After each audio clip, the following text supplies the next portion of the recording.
Welcome. Sorry. Keep going. No. To another episode of Subcut. We're doing this.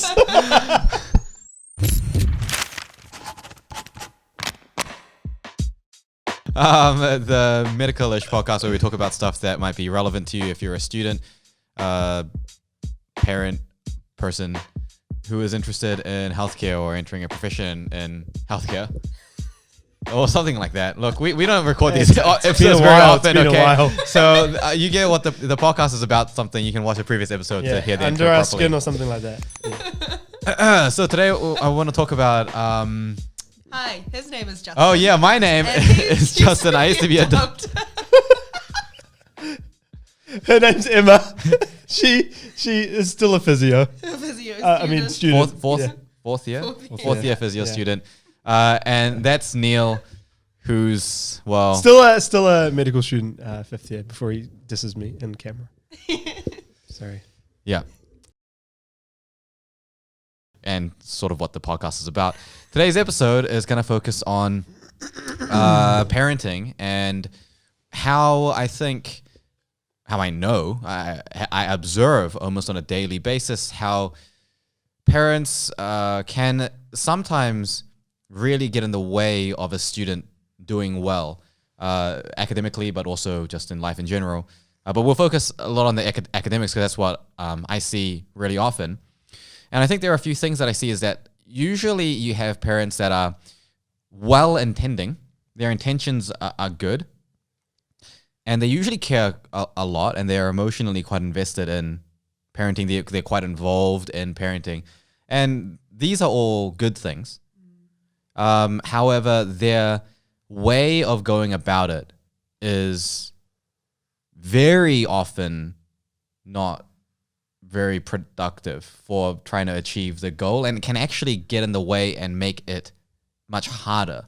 So some of the work that I end up doing is actually to undo some of the I don't want to call it damage, but pretty much like some of the backward steps that have been created as a result of the parent doing something that they believed would be helpful.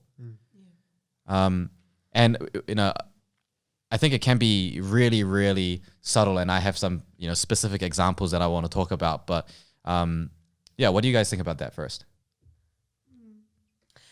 I don't know. I feel like we're pretty lucky we get to talk about this in the sense that, I don't know about you, but me and Justin, we didn't really have a whole heap of academic pressure from our parents, right? Not really. Yeah. Did we? Yeah, pretty much the same, to be honest, as well. And we turned out okay. Okay. Yeah. And I see it with my peers all the time. There are a lot of people who they're like the students who have never been allowed to go out because their parents wouldn't let them because they had to stay home and study for something that they didn't really have to study for. And it just sucks. And it actually ends up not making much of a difference, if not making them just well-being and self-esteem from a self-esteem perspective just a little bit, it's harder for them.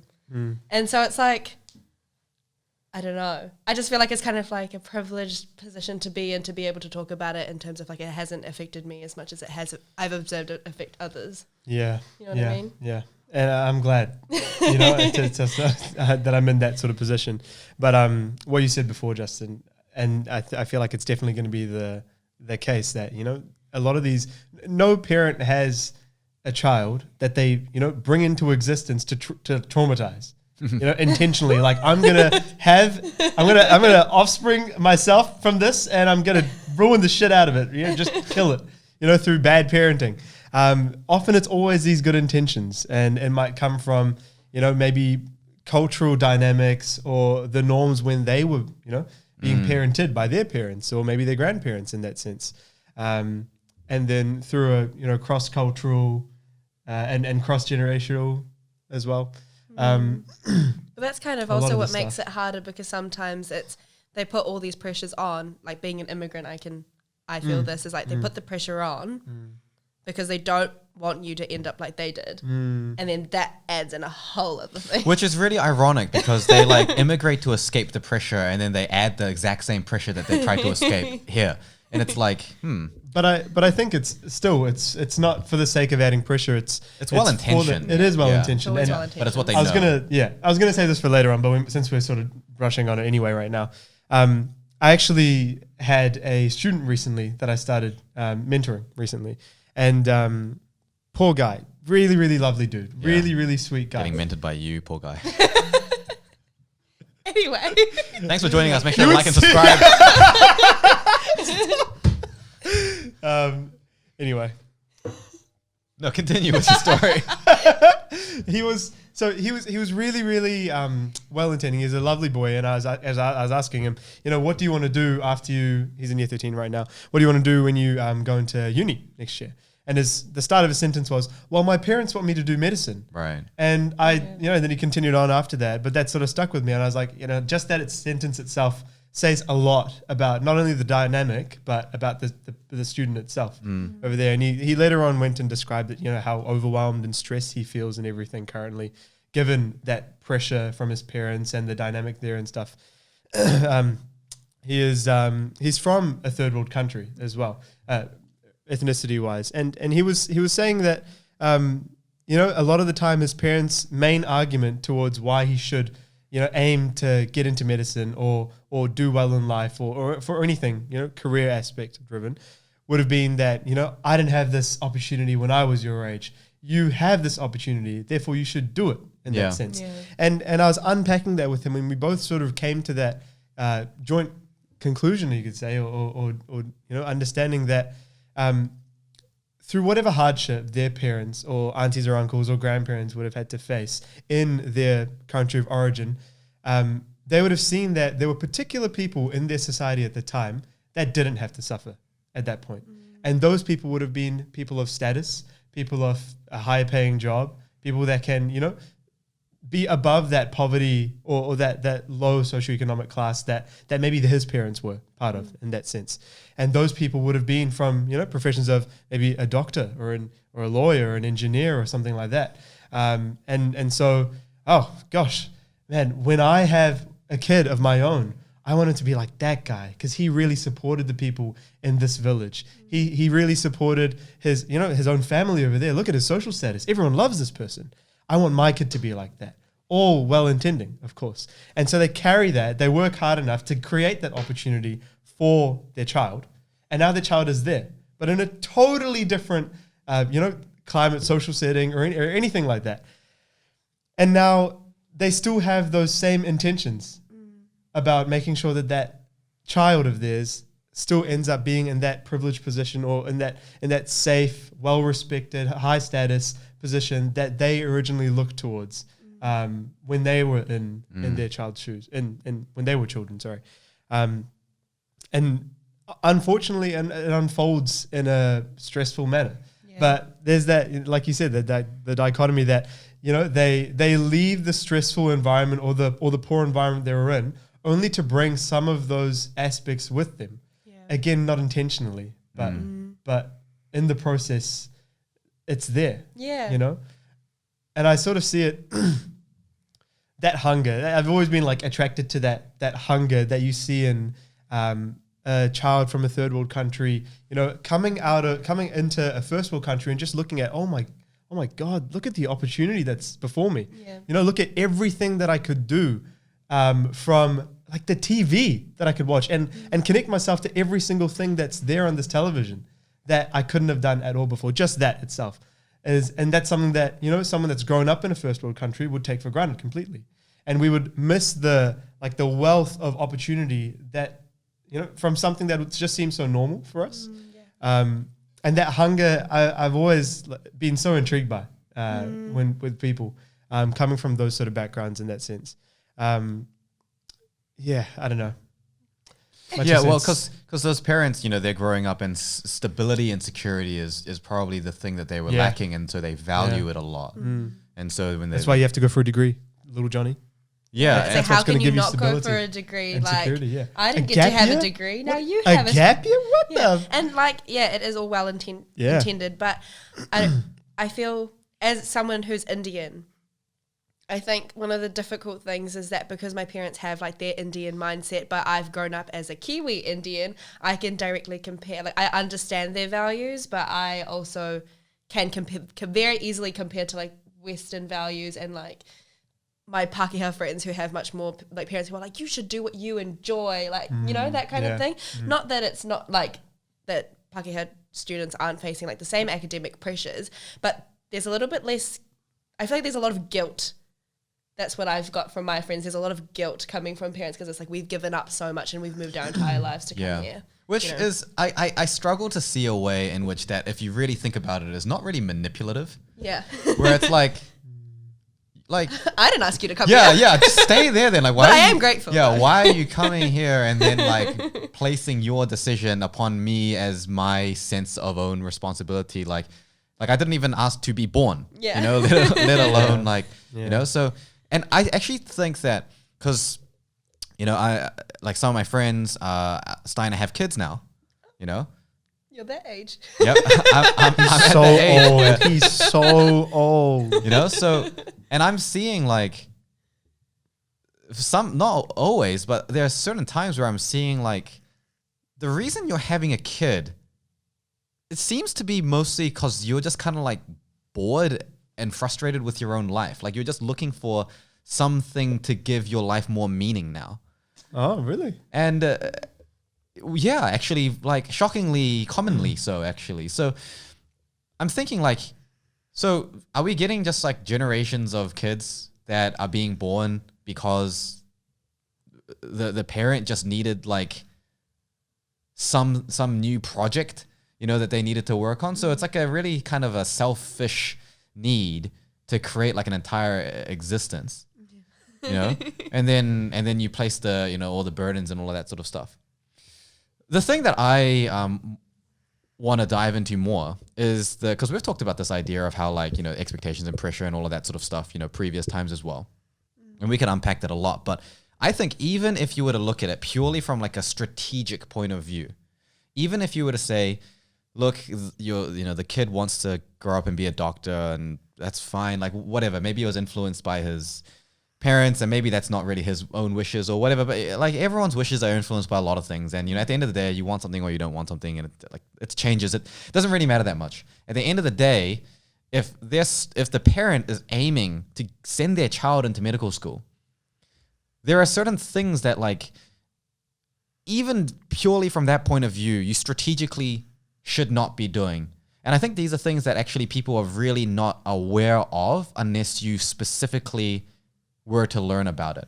One of the things that we've talked about, Neil, I'm pretty sure before in one of the earlier episodes, is about the fixed mindset and how when you encourage so when I talk to students, there are certain things that are really common among all students that they say about their you know, their skills and their thoughts and their feelings and all that sort of stuff, but also about particular memories that they have. And I've noticed that kids, especially immigrant kids, especially ones aiming for like top things, they really remember when their parents told them that they were proud of them for something. Yeah. They have these like distinctive memories of like, oh, I'm gonna do this because that I remember like that made my parents proud or something like that. And we've talked about this before, is that when you encourage a child based on their results, especially from a young age, their sense of worth and identity starts getting tied to their ability to achieve a certain result. So what's the problem with that? Doesn't that mean that they're going to achieve better? Well, no, because failure is actually inevitable and it's part of the growth process. And in fact, if you're not failing, you're not actually learning, right? Because it's a part of the learning function. So that actually makes students averse to failure, which subsequently makes them averse to growth, which means that instead of overcoming all those grandiose ambitions and challenges that the parent thinks that will set them up for, what it actually ends up doing is making the student fear challenges that are too difficult and be incredibly anxious about the fear of failure to the point of paralysis. And then actually they will therefore just pick the path of least resistance until it's no longer an option. So I see this a lot with my especially the students I've got in Australia, because the system is a bit more competitive over there. Students that have that exact same dynamic with their parents, and their parents are just, you know, really outcomes focused. And these are students that are like, they don't experiment with nothing ever. They never do anything that's just outside of their comfort zone. They may get a bad result in a test. If you get consistently a bad result in a test, you should probably do something differently. But they don't. Not because they don't realize that it doesn't make sense to continue doing the same thing, but because the fear of potentially trying something new is so daunting to them that they just simply cannot bring themselves to do anything. They're so paralyzed by fear of failure because they have this enormous anxiety and stress and pressure on achieving a certain result, which they inevitably are unable to achieve because they're not changing anything. They're not doing anything new. They're not growing. So the challenges continue to get harder. They continue to stay the same. And so it creates this self-destructive sort of spiral where they put more and more pressure on themselves. And that actually makes them less and less likely to grow, which means that they're more and more likely to fail. And then their parents become, and often the parents will say, oh, it's because you're lazy or you're not trying hard enough. And then they will then redouble their efforts and try even harder and harder and harder. And then you get to the point where you have these students that are demotivated and exhausted purely by thinking about the concept of needing to constantly motivate themselves. Yeah. Right? And these kids that I'm talking to are like 15. Yeah. 15. Yeah. I had friends who were those kids. Yeah. And I'm seeing this, I see this thankfully a little less in New Zealand. Yeah. But so commonly I'm seeing it in my overseas students. Okay. So like I've obviously big group of Australian students, so I see them commonly there, but I see it in like students that I get from the US, from Canada, from, parts of Asia, like Singapore, students from UAE, United Arab Emirates. Like it seems this sort of universal, well, I don't know about like other planets, so I guess not necessarily universal, but there's this planetary level It's issue. just an elaborate plug, actually, for JGT. Yeah. So, well, anyway, so this fixed mindset thing, and I genuinely believe that if you like, even for me, right? Even if you think about like your friend, and then they do really well in like a test, right? It's like really natural for you to be like, oh, well done, you did well. And if they didn't do well, for you to be like, oh, like better luck next time, or don't worry, or something like that, right? Which implies that the result was not the bad, the good thing or something, right? It's not normal. We're not thinking the way where if someone gets a good result, you just say like, oh, but like how hard did you try? And if they say, oh, I didn't try very hard, then what you should really do along this is say, oh, well, maybe next time you can try harder or something like that.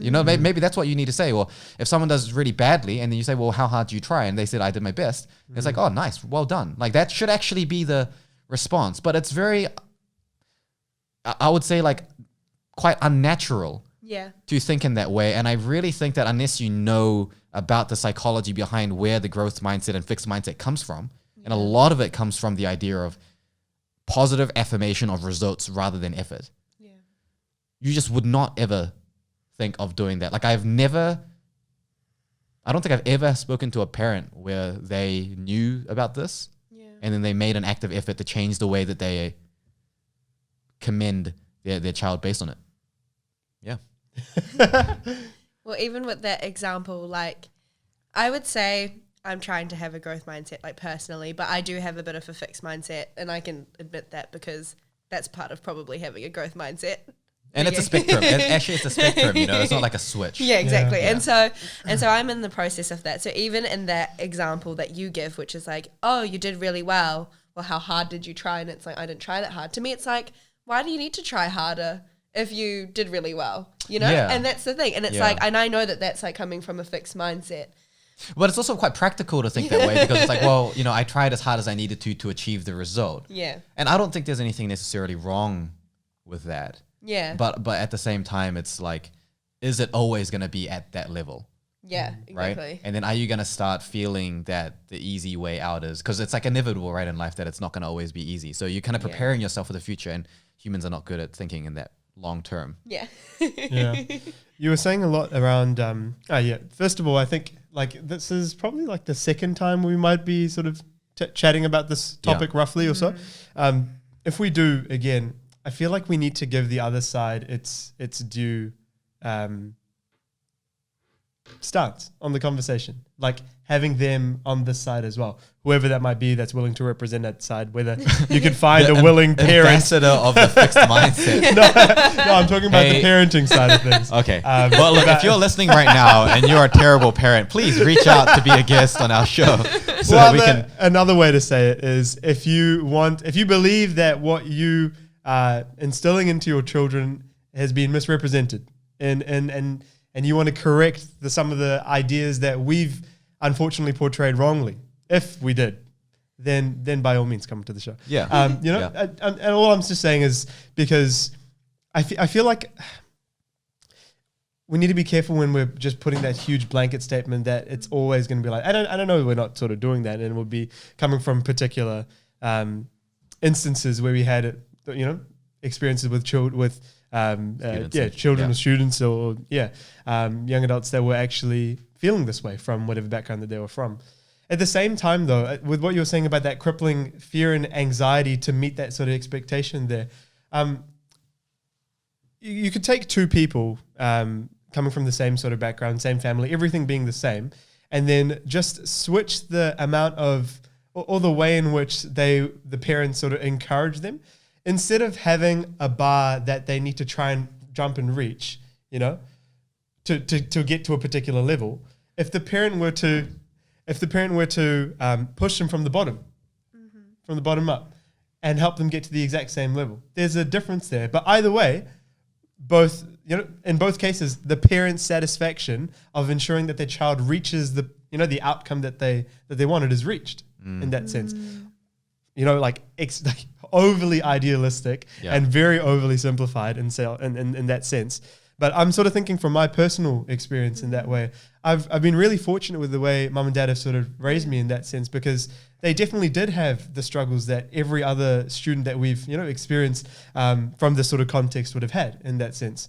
But the way in which I was encouraged was through the values rather than the outcomes. And saying, it's the way that I approached a particular thing that was important.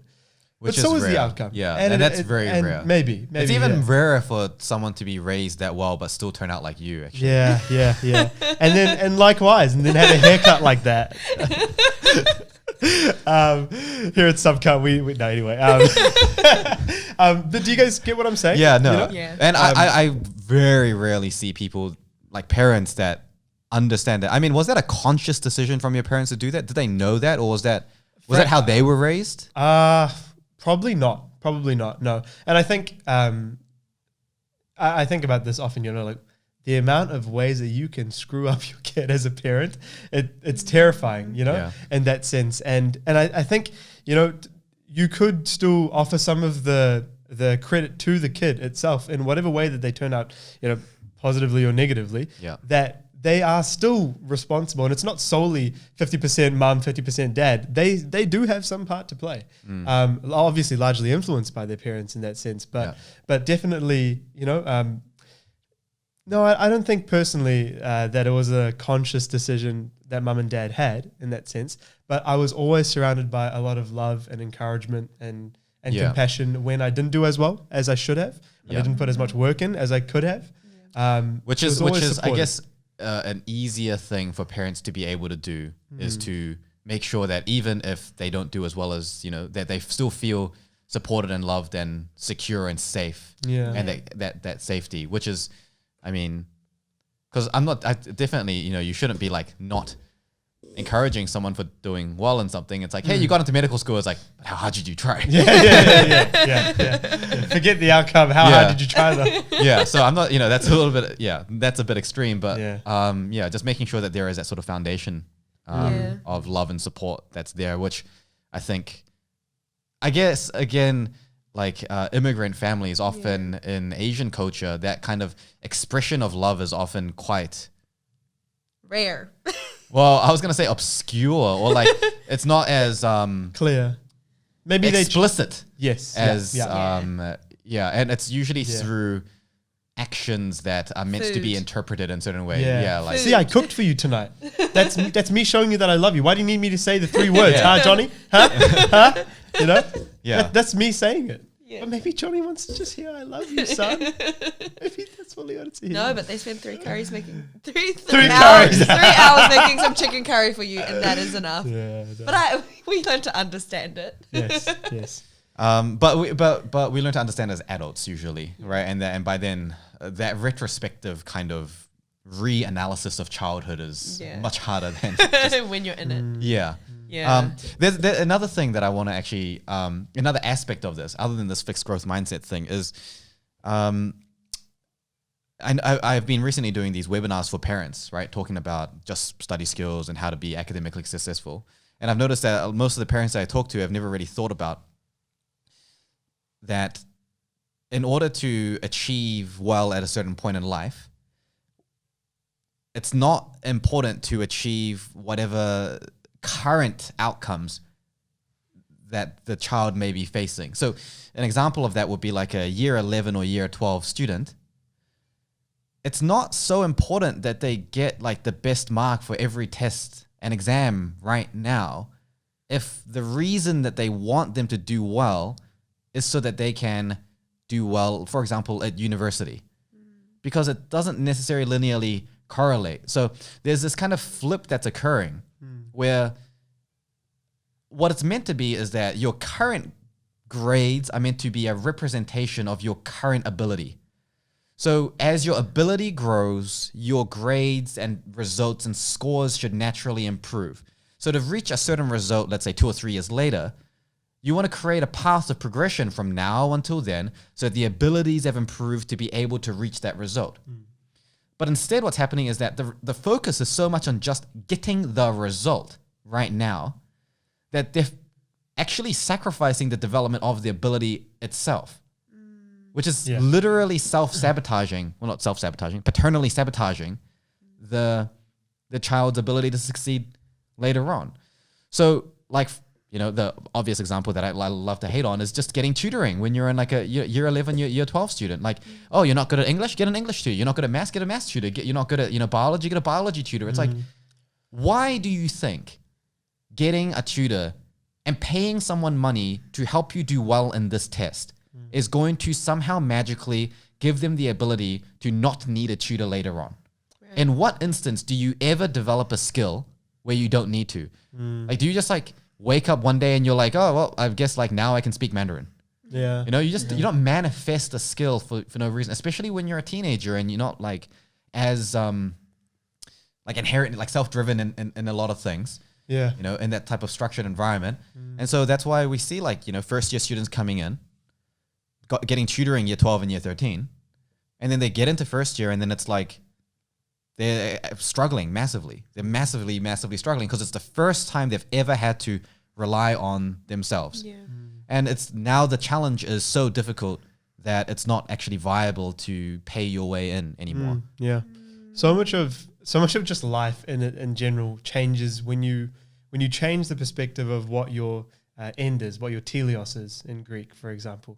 Cool. Oh, look at this guy. So learning a bit here. But it's the end goal, the end purpose. Once it's satisfied, judges largely influences so much about your pathway or your journey towards that. And it's so if the end goal is to get an excellence in my English test, by all means, I'm going to get an English tutor. Yeah, exactly. Yeah, that makes perfect sense. Yeah. But should that be your end goal is the question then. Yeah. If what you ultimately want is for your kid to be, successful in some other field in life or whatever like that, then no, that's like you said, that's probably not a very good end goal for that purpose. But it's no surprise why they would do that. No surprise. Like none of us are parents, obviously. But you can also see why that seems like the best solution to some people. When you haven't thought about all of these things, it's like, well, my child's struggling. I don't know how to help them. The obvious answer is then to get someone who can. Like, it seems more obvious when you don't have these thoughts. You know what I mean? So it's like, how do you change that thinking? I actually think that the reason it feels obvious is actually because of the massive marketing efforts of tutoring companies that have created this culture. Because I don't think we apply that way of thinking to most other things in life, right? That's like, if you don't know how to bake a cake, you don't think like, how can I hire someone to come to my house and bake the cake for me? and then assume that that's going to allow you to bake. Like, let's say that you want to bake your own wedding cake and you want to decorate everything. You wouldn't say like, all right, let's start small. I'm going to start with this small cake, and then you're struggling with it. So you wouldn't say, how can I hire someone to bake this cake for me? And then it turns out really nice and be like, all right, cool. Now to move on to the next one. But do tutors do that?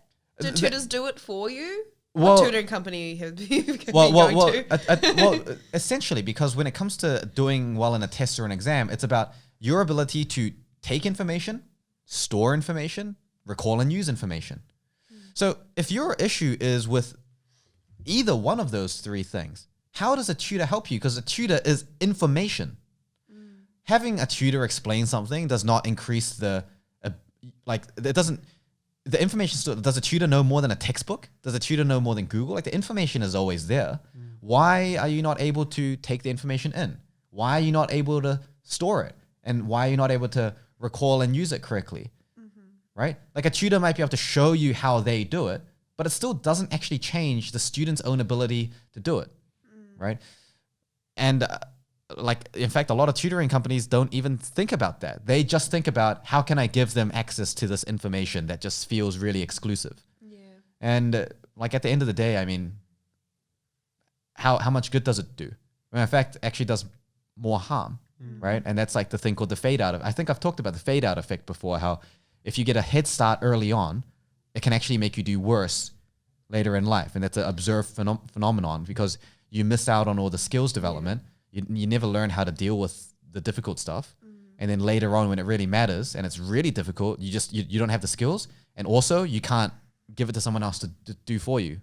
The option is gone. There's the natural smarts sort of limiting you up until work ethic or your hard work or the habits that you formed earlier on that would continue on further. Yeah. And or even just updating your own natural smarts, like becoming smarter, to a certain point. Yeah. So and we know that this happens. We already know that this happens. Like, a really sheltered kid, are they going to grow up to be this very wise adult that understands how the world works? It's like, probably not. Like, you wouldn't expect that to happen. Yeah. So an academically sheltered kid, why would you expect them to be able to achieve and do well in like the wild west of real academic difficulty out there? Like, you just wouldn't. It doesn't actually make sense. Like, there's no possible pathway that logically connects through. But it's just that there's this sort of, I think, just like how students do whatever they can to kind of overcome that anxiety and fear of failure, I think those students grow up to become adults that never overcome their fear of failure. And then those adults have kids. And then those parents still have that fear of failure. They don't know what to do, but they don't want it to fail. They just do whatever is common. That's going to put a stop on their anxiety, at least until now. Maybe that's their manifestation of their fixed mindset. But it's like, see, I understand all of this, yet I still also understand. You know what I mean? I still understand why it seems like why parents can revert to that mindset. I can understand. Know what I mean? I think it's very understandable. But it's like, how do you, like, what do you tell parents to change that?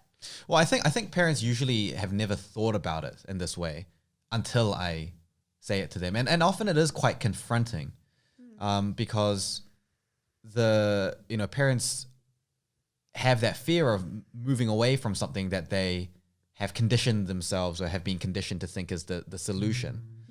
But when you present them with like the truth and the reality and you talk them through it, and they will realize that it actually doesn't make sense. And I mean, statistically, like, how many students are getting tutoring?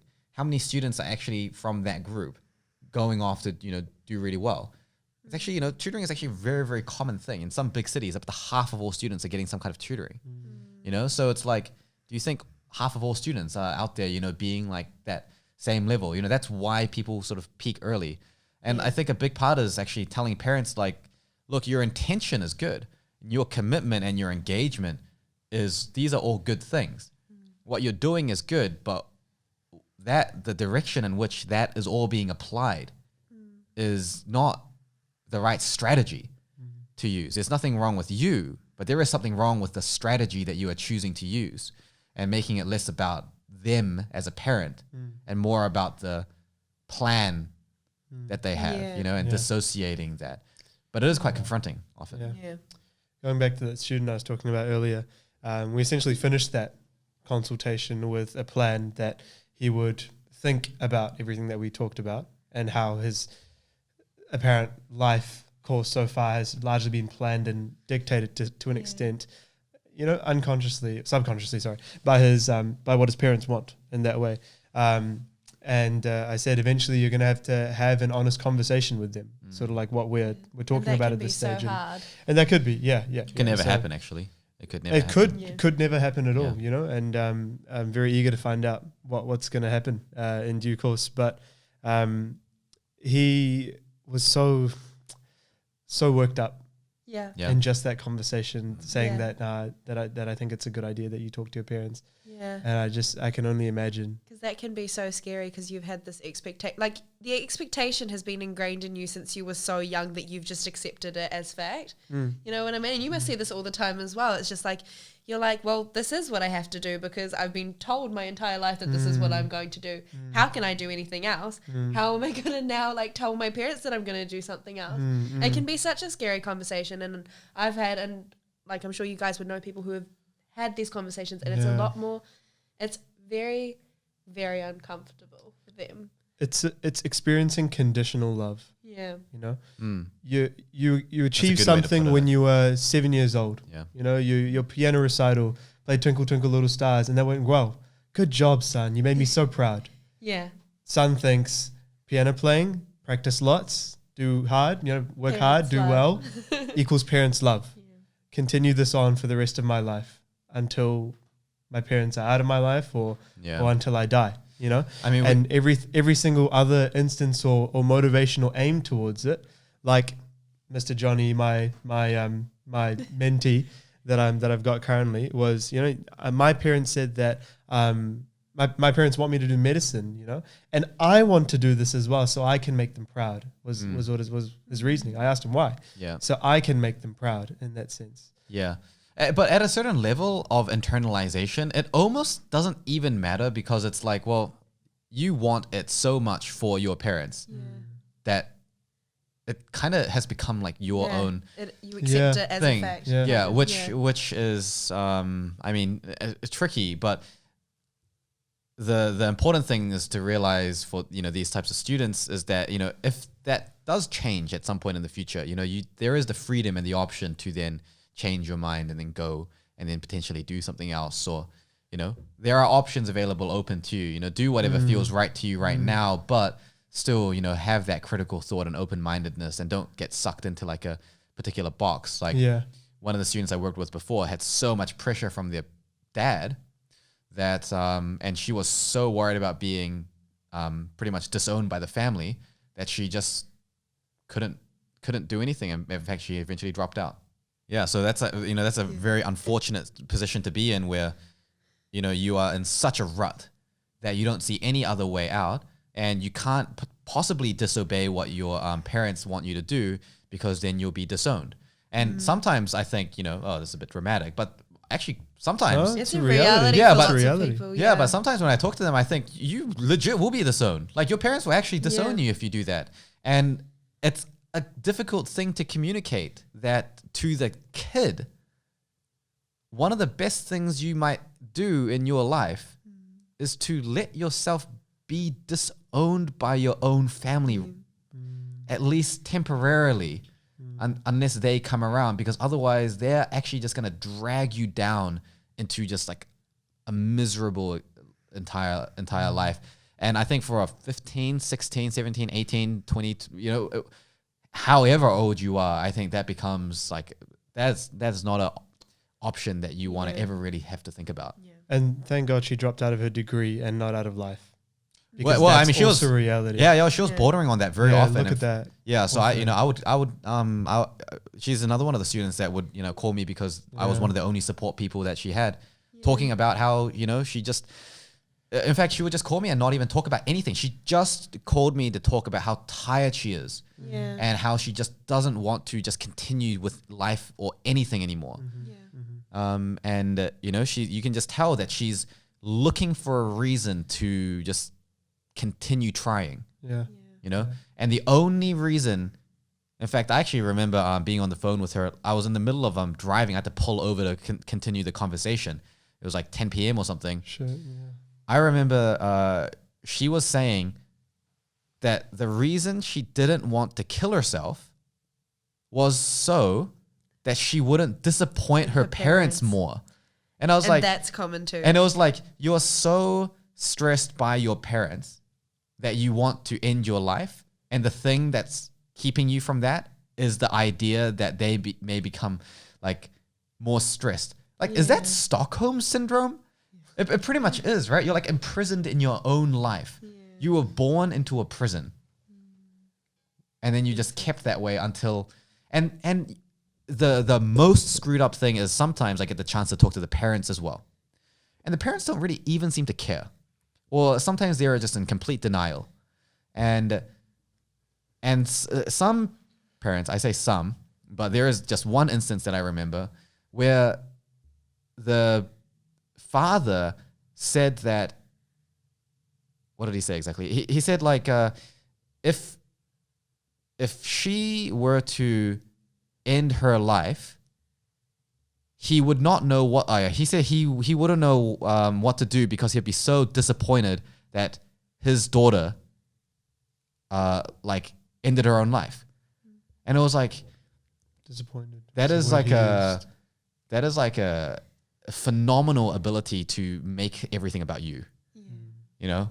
And it's just, there are certain types of, you know, situations where, I mean, these parents are kind of beyond salvation, but the kids are having to suffer and live underneath that. And it's creating like quite a, like mini tragedies inside these little families and houses that you just don't know about. And these are sprinkled out throughout, you know, sort of society, and they're so avoidable and they're so preventable, and yet, you know, it causes real damage.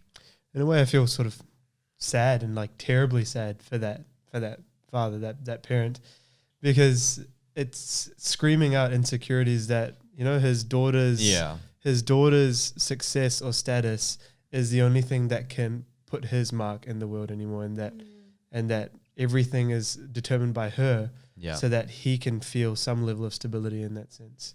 And I just wonder what sort of upbringing he would have had then. And that's sad. At the end of the day, you know, through everything that we've spoken about, really, the extremes are both bad, and the extremes are often bad with many things that we talk about. In one sense, you know, pressuring a kid to the point of suicide, obviously what we've been talking about, to the other extent of free, do whatever you want, I don't care. You know, there's no parenting at all in that sense. That middle pathway of showing your kid perspective. This is what other people are in. This is the situation other people have. This is what you have.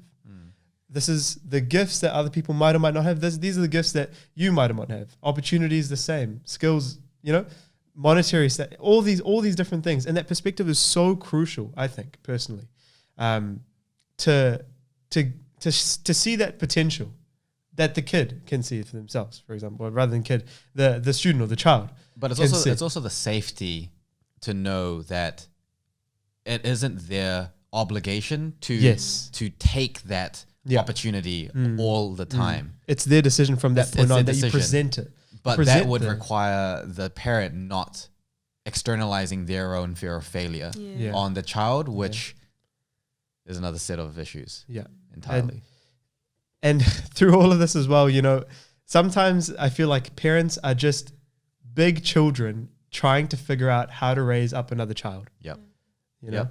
And I can only say with as much ignorance in my heart as possible how scary it would be to be a parent, and how I would do it myself. Yeah.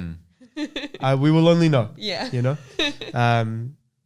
But it's sad either way, and we can only do our best. Yeah. So, look, if you're listening to this and you resonate a lot with these messages, and you feel like what we've talked about is something that you personally feel, or you know that your friend is sort of feeling, you know, have a discussion about it, because, you know, having a discussion about these ideas normalizes a little bit. It means that, you know, other people do understand what you're going through, and like, I mean, this is really common. You're not alone. Yeah, you're definitely not alone. In fact, if you're not feeling this, Then you're alone. I'm happy for you. Yeah, like Sorry, we're kidding. Please don't do this. Is a tough subject anyway. yeah. So it's so common, and having a very open, real discussion about these and the issues that it can have. Yeah. I think it's very important to help you process, especially if you're a young person, in your teens, going through this and trying to figure out who are you, but also trying to separate that from the influence of who am I without just having my parents tell me who I am. That's a very complicated thing to do. And if you've been listening to this and if you found it helpful, let them know, if they're not listening, let them know about this episode. Let them hear the perspective as well, or have a discussion with them about it. If you're someone that's, and presumably listening to this podcast, you have an interest in the medical field or healthcare. And if you're the type of person that's in this kind of situation, you can feel free to reach out to us. If you're really, really struggling, you can go onto our website. We've got subsidization for mental health services that you can access, so there's actually a lot of things available out there. Remember that, we, like JTT, the organization for this podcast, right?